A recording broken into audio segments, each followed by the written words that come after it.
સરહદી પંથકમાં ભાજપના જૂના જોગીએ કેસરીઓ મૂકી પંજો પકડ્યો છે। વાવ થરાદ પંથકમાં ભાજપમાં મોટું ગાબડું। પૂર્વ જિલ્લા પંચાયતના સદસ્ય અને તડાવના પૂર્વ સરપંચ કોંગ્રેસમાં જોડાયા હતા। છેલ્લા 4 દાયકાથી ભાજપમાં સેવા આપતા સેધાભાઈ પરમારે ધારણ કર્યો છે કોંગ્રેસનો કેસ। સેધાભાઈ પરમારે મોટી સંખ્યામાં સમર્થકો પણ કોંગ્રેસમાં જોડાયા હતા। પૂર્વ જિલ્લા પંચાયતના સદસ્ય ભાજપ સાથે છેડો ફાડતા રાજકારણ ગરમાયું છે।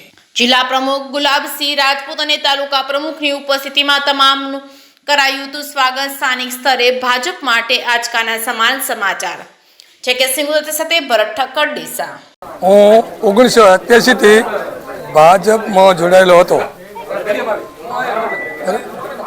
અને આ સાલ 2008માં જિલ્લા પંચાયત ઢીમામાં વિજય ચક્રવર્તી સામે ભાજપમાં જીતેલો હતો અને વિજય ચક્રવર્તીને હરાયા હતા।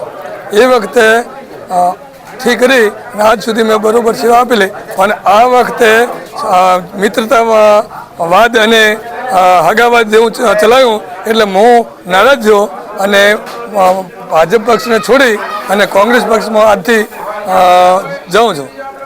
જોડાઉં છું। લગભગ